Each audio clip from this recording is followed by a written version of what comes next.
हरे कृष्णा, राधे राधे। आज इस वीडियो में हम वृंदावन के बांके बिहारी जी के प्रकट होने की कथा बताएंगे और साथ ही जानेंगे कि मंदिर में मंगला आरती क्यों नहीं होती। संगीत सम्राट तानसेन के गुरु स्वामी हरिदास जी भगवान श्री कृष्ण के अनन्य भक्त थे।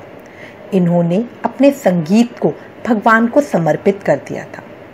वृंदावन में स्थित श्री कृष्ण की रास स्थली निधिवन में बैठकर भगवान को अपने संगीत से रिझाया करते थे। भगवान की भक्ति में डूबकर हरिदास जी जब भी गाने बैठते तो प्रभु में ही लीन हो जाते। इनकी भक्ति और गायन से रीझकर भगवान श्री कृष्ण इनके सामने आ जाते। हरिदास जी मंत्रमुग्ध होकर श्री कृष्ण को दुलार करने लगते।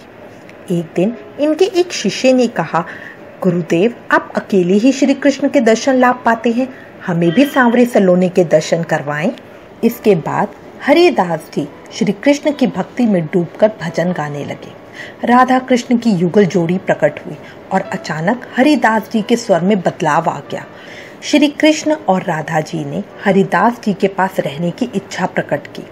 हरिदास जी ने श्री कृष्ण से कहा, प्रभु, मैं तो संत हूँ, आपको लंगोट पहना दूंगा, लेकिन माता को नित्य आभूषण कहाँ से लाके दूंगा।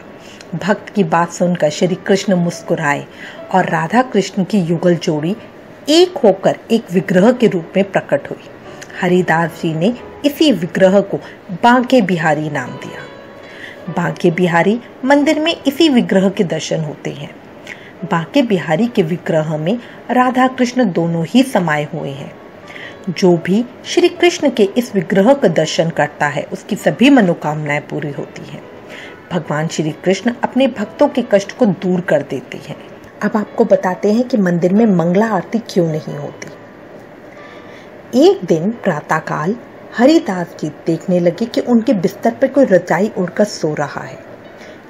यह देखकर स्वामी जी बोले, अरे मेरे बिस्तर पे कौन सो रहा है? वहां श्री बिहारी जी स्वयं सो रहे थे। शब्द सुनते ही बिहारी जी निकल भागे, किंतु वे अपनी चूड़ा एवं वंशी को बिस्तर पर रखकर चले गए। स्वामी जी वृद्ध अवस्था में दृष्टि जीर्ण होने के कारण उनको कुछ नजर नहीं आया। इसके पश्चात श्री बांके बिहारी मंदिर के पुजारी ने जब मंदिर के कपाट खोले तो उन्हें श्री बांके बिहारी जी के पालने में चूड़ा एवं वंशी नजर नहीं आई, किंतु मंदिर का दरवाजा बंद था। आश्चर्यचकित होकर पुजारी जी निधिवन में स्वामी जी के पास आए एवं स्वामी जी को सभी बातें बताई। स्वामी जी बोले, प्रातःकाल कोई मेरे पलंग पे सोया हुआ था, वो जाते वक्त कुछ छोड़ गया है। तब पुजारी जी ने प्रत्यक्ष देखा कि पलंग पर श्री बांके बिहारी जी की चूड़ा वंशी विराजमान है।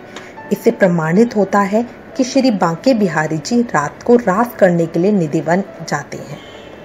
इसी कारण से प्रातः श्री बिहारी जी के मंगला आरती नहीं होती। कारण रात्रि में रास करके यहाँ बिहारी जी आते हैं, अतः प्रातः शयन में बाधा डाल के उनकी आरती करना अपराध है। यहाँ के गोसाइयों का कहना है कि ठाकुर जी नित्य रात्रि में रात से थककर भोर में शयन करते हैं, उस समय उन्हें जगाना उचित नहीं। इसीलिए बांके बिहारी मंदिर में साल में सिर्फ एक बार मंगला आरती होती है, जन्माष्टमी वाले दिन। ठाकुर जी के दर्शन प्रातः 9 बजे से दोपहर 12 बजे तक तथा शाम को 6 बजे से रात्रि 9 बजे तक होते हैं। विशेष तिथि उपलक्षानुसार समय परिवर्तन कर दिया जाता है। बोलो बांके बिहारी लाल की जय। मैं उम्मीद करती हूँ कि आपको वीडियो में दी गई जानकारी अच्छी लगेगी।